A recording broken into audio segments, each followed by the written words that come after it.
थोडे पुढे मोहिते साहेब थोडे पुढे या ना सर। राजकारण वेगळ्या दिशेचं आहे, पण आपला मूळ जो प्रश्न आहे गांधींनी सांगितलं खरं आहे की आदरणीय महाराष्ट्र राज्याचे मुख्यमंत्री देवेंद्र फडणवीस साहेबांनी सांगितल्याप्रमाणे ही स्थानिक निवडणूक आहेत आणि ज्या कार्यकर्त्यांनी जेव्हावरती खासदार आमदार हे सगळे निवडून आहेत त्यांची निवडणूक आहे, त्यामुळे तो दृष्टिकोन वेगळा आहे असं माझं व्यक्तिमत निश्चित आहे। पण एक मुळात असं आहे की रायगड जिल्ह्यामध्ये महायुतीतल्या घटक पक्षावर एकामेकांनी जायला काही हरकत नाही आहे, पण आघाडीच्या घटक पक्षावर जाणं हे काय उचित नाही आहे आणि ते चित्र आपल्याला दिसायला मिळतं आहे।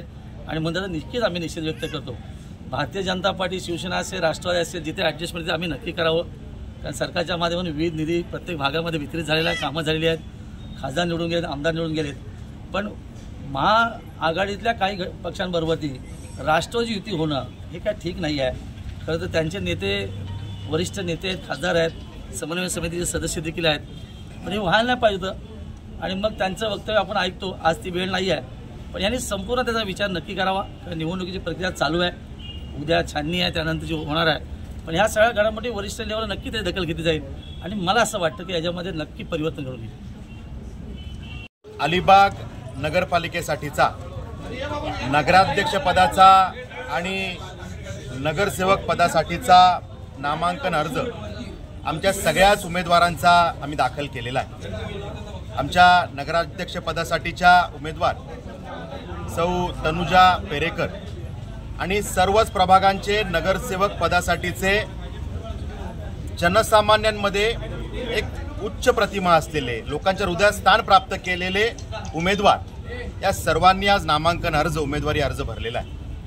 अर्ज भरण्यासाठी आमचे सन्माननीय आमदार महेंद्र शेठ दळवी, आदरणीय आस्वादजी पाटील, आदरणीय आमच्या चित्राताई पाटील, महेशजी मोहिते, हर्षल पाटीलजी, खरं तर सर्वांची नावं घ्यावी लागतील, पण आमच्या भारतीय जनता पार्टी आणि शिवसेना युतीचे सर्व प्रमुख पदाधिकारी आणि मान्यवर या नामांकन अर्ज भरण्याच्या या कार्यक्रमाला उपस्थित होते आणि त्यामुळे खूप जोश आणि जल्लोषाने हा अर्ज या ठिकाणी आम्ही दाखल केलेला आहे।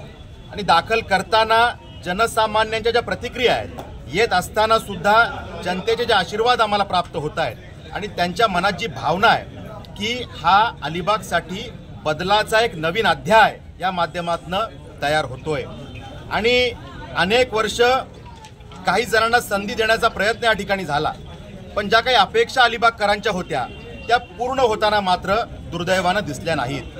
आणि त्यामुळे तनुजा पेरेकर आणि त्यांची संपूर्ण टीम सर्व सहकारी यांच्या मागे ताकदीनं उभं राहावं हा संकल्प आता अलिबागकरांनी केलेला आहे आणि त्यामुळे आज याचा शुभारंभ झालेला आहे। आज अर्ज दाखल झालेला आहे, पुढच्या काही दिवसांमध्ये जनतेपर्यंत पोहोचून आम्ही त्या ठिकाणी विनंती करणार आहोत आणि 365 दिवस जनतेमध्ये राहणारे आमचे सगळे कार्यकर्ते हे उमेदवार असल्यामुळे आम्हाला त्या ठिकाणी संवाद आणि संपर्क हे तसं सोपं आहे आणि त्यामुळे मला विश्वास आहे आमचे सगळे नेते या ठिकाणी सज्ज आहेत, आमचे कार्यकर्ते सज्ज आहेत आणि त्यामुळे मोदीजींच्या नेतृत्वावर विश्वास ठेवून महाराष्ट्रामध्ये आदरणीय लाडके मुख्यमंत्री देवाभाऊ आणि सन्माननीय एकनाथजी शिंदे यांच्या नेतृत्वावर विश्वास ठेवून त्या ठिकाणी केंद्रातली विकासगंगा राज्यातली विकासगंगा थेट अलिबागपर्यंत पोहोचवण्यासाठी आता अलिबागमध्ये सुद्धा भाजप शिवसेना युतीला निवडून द्यायचं हे जनतेनं ठरवलेलं आहे आणि थेट विकासाची गंगा ही अलिबागच्या त्या ठिकाणी पदरात त्याचं सगळं विकास हा पडला पाहिजे यासाठी जनतेनं आता संपूर्ण संकल्प केलेला आहे।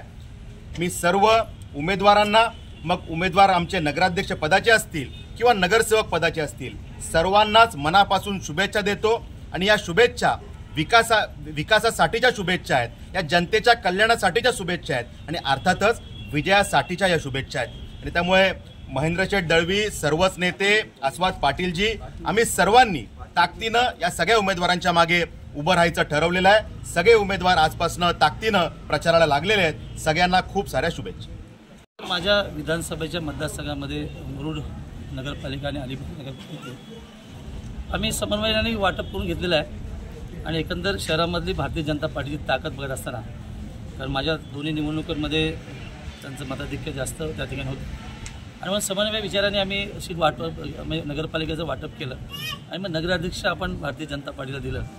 तनुजाताई पेरेकरांच्या माध्यमातून आज आम्ही नामनिर्देशित फॉर्म त्या ठिकाणी भरला ज्यांचं आता आपण खूप छान पद्धतीने मार्गदर्शन ऐकलं ते विक्रांतजी सन्माननीय आमदार आणि भारतीय जनता पार्टीचे नेते या ठिकाणी आहेत. पप्पूशेच्या नेतृत्वाखाली या ठिकाणी संपूर्ण कार्यभाग सांभाळला जातो. चित्रताई आहेत, आपल्या प्रियदर्शनताई आहेत, सगळेच भारतीय जनता पार्टी आणि शिवसेनेचे वरिष्ठ श्रेष्ठ ज्येष्ठ नेते एकत्र येऊन आम्ही खऱ्या अर्थाने युतीच्या माध्यमातून निवडून लढतो. आशा आहे की निश्चित परिवर्तन अलिबागमध्ये होईल. कारण अलिबागच्या नगरपालिकेच्या विकासासाठी लगभग मी 200 कोटी रुपयाहून अधिक निधी या ठिकाणी दिला आहे, जो कधी आतापर्यंत इतिहासामध्ये आला नव्हता. कारण अलिबागच्या जनतेला माहिती आहे 5 कोटी 2 कोटी एवढंच असायचं, पण 200 कोटी आता कामं चालू आहेत. आपण सगळे पत्रकार बघू शकता. आशा आहे की या कामास्वरूपात लोक परिवर्तन निश्चित करतील आणि आमच्या सन्माननीय नगराध्यक्षा तनुजाताई आणि सन्माननीय सर्व उमेदवार सदस्यांना भरघोस मात्र निवडून दिलेली अपेक्षा नक्की. आमदार साहेब, जिल्ह्यामध्ये शिवसेना राष्ट्रवादीमध्ये मित्रपक्षामध्येच वाद होता आणि आता जिल्ह्यामध्ये सगळीकडे जवळजवळ सोयीनुसार आपापल्या युत्या आघाड्या झालेल्या आहेत. अलिबागमध्ये फक्त महायुती दिसते. नेमकं काय आहे? म्हणजे राष्ट्रवादी पण सोबत आहे तुमच्या इथे? अलिबागमध्ये युती दिसते.